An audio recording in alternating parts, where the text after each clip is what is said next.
Today I'm going to show you how to paint a sunflower with watercolour with easy to follow steps so that you can create a painting you can be proud of no matter what your level. So let's get started. Okay, I've traced down my photograph like this. Just a simple outline is all you need here, and don't worry, I provide you with a free outline to trace from, and I'll tell you later on how you can obtain them.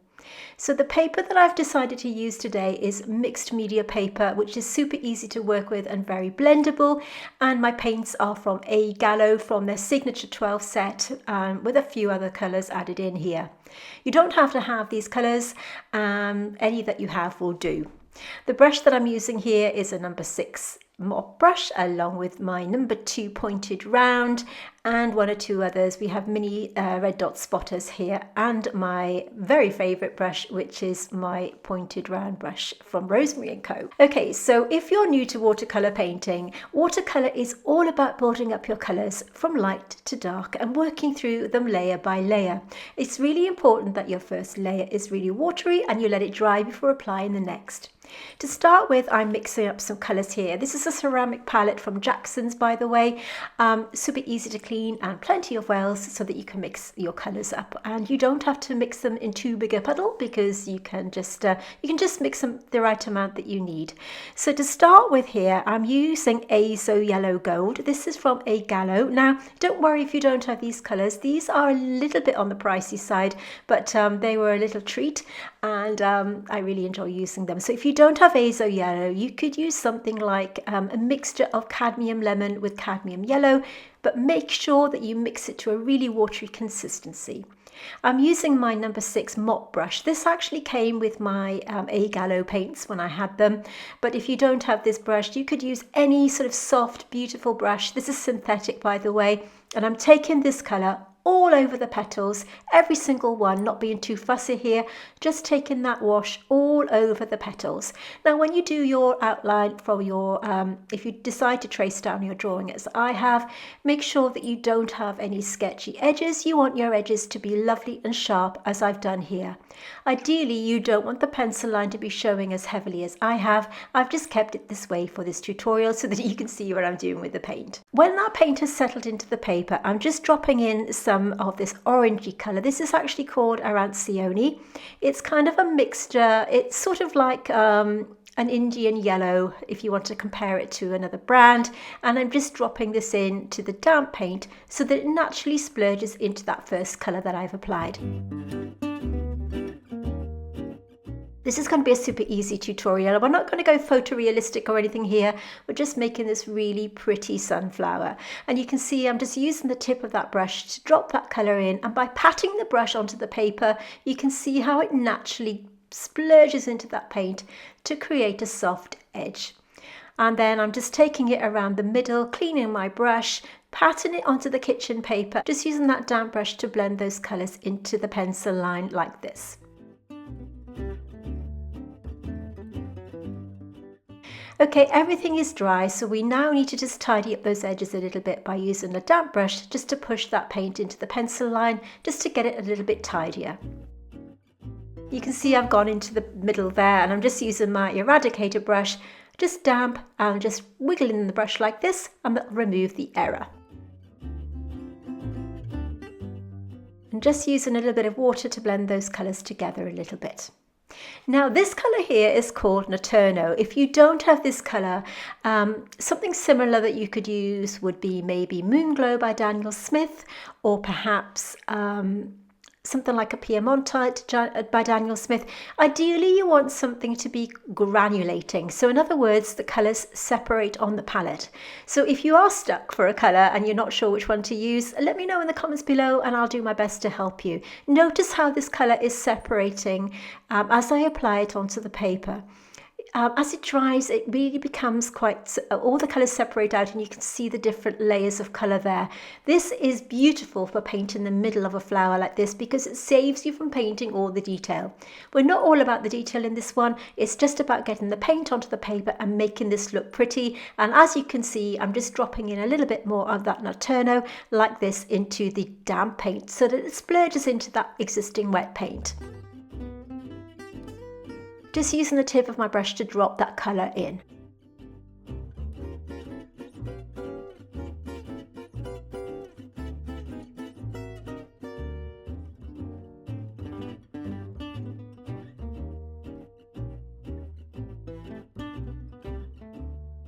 Because it's a granulating colour, it will naturally separate as it dries, as you can see here, to give that beautiful effect.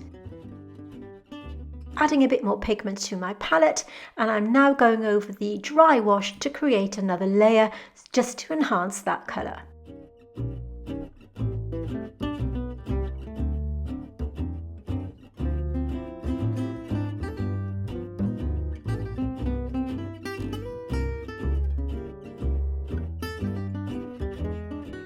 Another colour that's quite similar to this, in case you have it, is Dusk Pink by Rembrandt. That's another beautiful granulating colour. Ideally, you do want it to be granulating. I'm just dropping in some of the Arancione into the damp paint just to give it a little bit more texture. As I said, this is really random, just dropping it in. This is actually a mixture of Arancione and Ruby Red, just another sort of orangey colour, and I'm just dropping it in with my mop brush, as you can see me doing here. Now that the petals are dry, I'm using my pointed round brush to paint some of the detail in, as you can see. I'm just using the tip of the brush, mixing up a colour. This is Arancione with a tiny bit of Azo Yellow Gold, and I'm starting to build up a little bit of patterns on each of the petals. I'm applying the colour, cleaning my brush in the water, patting it dry, and then just blending it out, as you can see me doing here, and I'll continue the process on all of the other petals.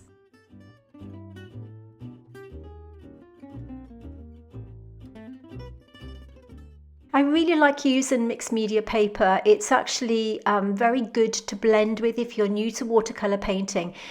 It's this particular brown that I enjoy using the most. This one's from Daler Rowney.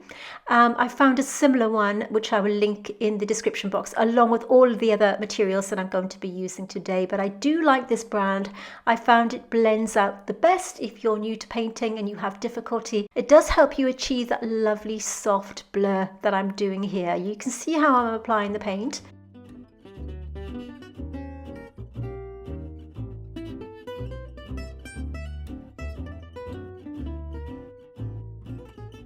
Now, at the start of this video, I mentioned that I provide you with a free traceable and outline, and there are a couple of ways that you can have access to these, so let's just take a look. We have a couple of ways that you can access our free reference photos and line drawings. We have our very own private Facebook group, and as a member, you will have access to all of them here. But in case you're not a Facebook fan, there's another way that you can access them, which I'll tell you about in a moment, but do consider joining us. We are a wonderful, friendly group, and you can post your finished paintings as well as your work in progress and have some feedback from me and our other incredible members. You can see here some of the completed works in our student gallery, and having positive feedback is such an amazing confidence booster and a great way to learn. So if this is something that interests you, I've put a link in the description box underneath this video. But if Facebook really isn't for you, then don't worry, because I will put the reference photo and the line drawing right at the end of this video so that you can pause, screenshot, and you can print it out that way. We want art to be accessible to everyone, so join in and have fun. All of our YouTube tutorials are full length, so join us, join in, and become one of our watercolour wonders.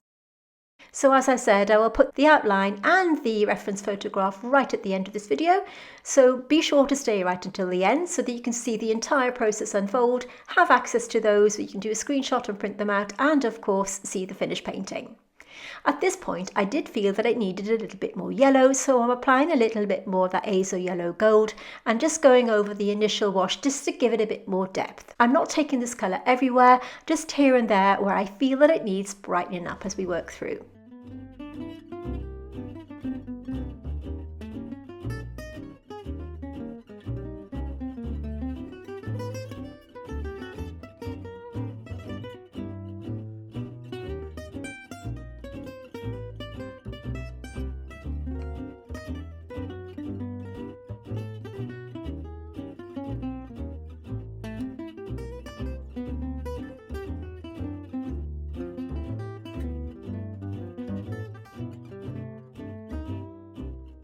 I released a video a few weeks ago where I was talking a little bit about myself, a little bit of an insight to me, something that I've never disclosed before, where I talk about autism, and the sunflower symbolizes invisible disabilities, and it's becoming more and more recognized for a symbol of that. And I explain a bit about it in this video at the top of your screen if that's something that interests you. But I did promise you when I did that video that I would paint a sunflower. Unfortunately, I couldn't do the same one because it would be reused content, so I've decided to paint this one for you instead. And I really hope that you enjoy painting along with me for this really special flower that's really, really close to my heart. So continuing the process, you can see when I take this colour onto the paper, I'm not covering the entire thing. I'm just dropping it in here and there, wet and wet on this bit here, which means I'm dropping the paint into wet paint, continuing the process on the other petals. You'll notice how I've left gaps here and there so that we can see that initial wash shine through. Now, this isn't a strictly botanical painting, it's not botanically accurate, but if botanical painting is something that interests you, then we release a full-length tutorial every single month over on Patreon, which is much more in-depth. Now, all of our tutorials here on YouTube are exclusive to YouTube and you won't find them anywhere else. If you do want to level up your botanical painting tutorials and are interested in joining our Patreon, then let's just take a look. If you love botanical painting and want to know more, then you may want to join our Patreon. We have different membership levels so that you can take your botanical painting to the next level. With our Clematis level, you will have a full-length, in-depth tutorial every month, and if you'd like to make even more progress, then check out our Rose level, where we now have a mentorship offering feedback to help you grow. You won't find any of our Patreon tutorials here on YouTube, and you can cancel your membership at any time.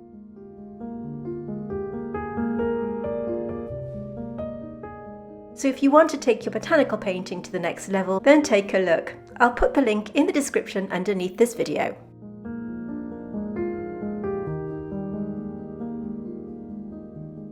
Here is the original painting that I spoke about earlier on, and as I said, I will link the video to that in case you're interested in the description box underneath this video.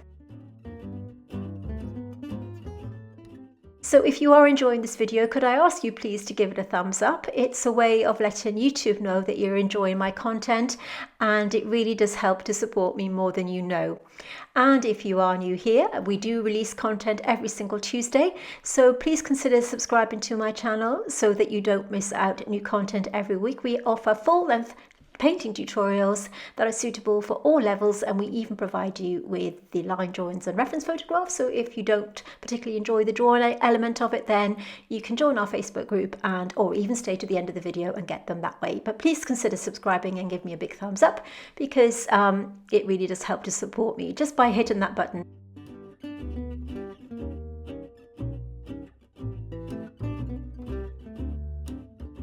So carrying on the process, I decided to add these leaves. It was looking a little bit flat without them. So this colour that I've mixed up here is Olive Green Deep.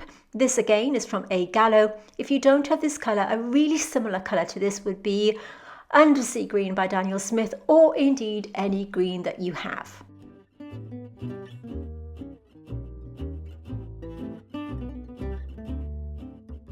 So I really like using mixed media paper. As I said, this one is by Dale Rowney.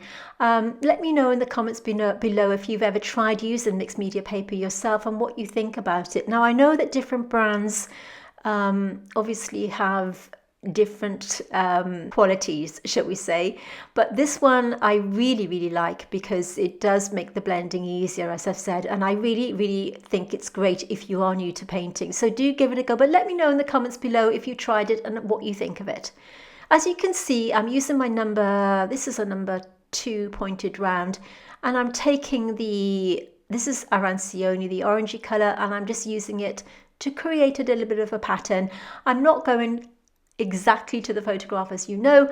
I've kept the photograph in screen so that you can have a rough idea of where I'm going, but I am leaving gaps here and there to just sort of give it a bit of texture and a little bit more form.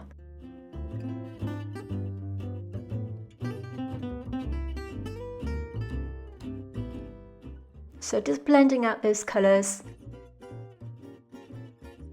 And where I feel some of the petals are not quite strong enough, shall we say, I'm just adding a bit more colour here and there, and again dropping in that mixture of ruby red with arancione. Going through the petals one by one again, just adding the arancione, the orange colour, making sure that I leave gaps.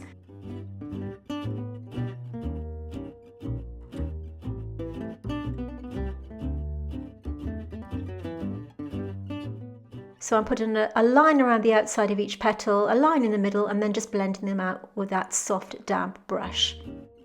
And as I said, this paper makes blending really, really easy, but use a light touch.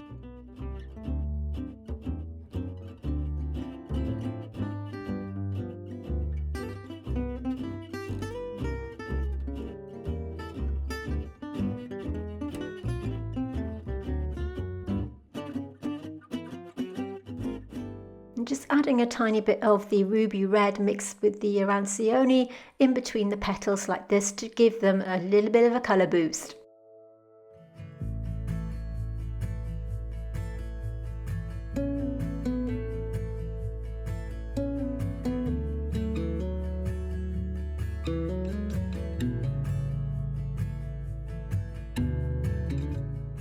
In case you do enjoy working with mixed media paper, I have actually got a playlist on mixed media tutorials, which I'll put right at the end of this video for you to click through if you want to take a look at that.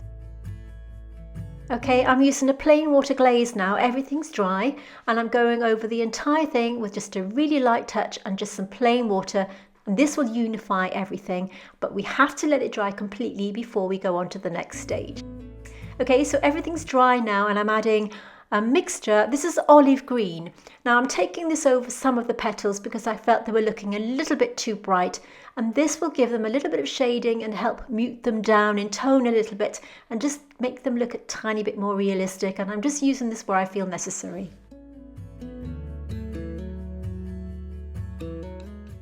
It just means that you give your petals a kind of bit more realism. Although we're not going for that realistic look, it just gives them a little bit of something.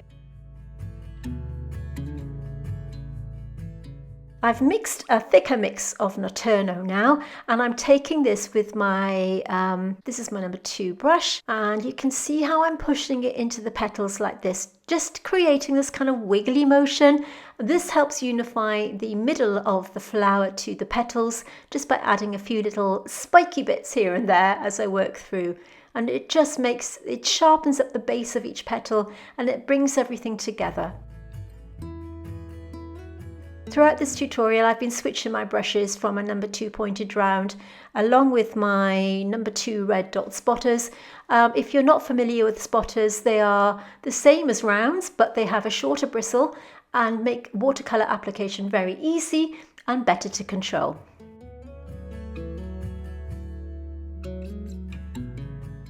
So just continuing this process, and you can see the colors that I'm picking up on my palette.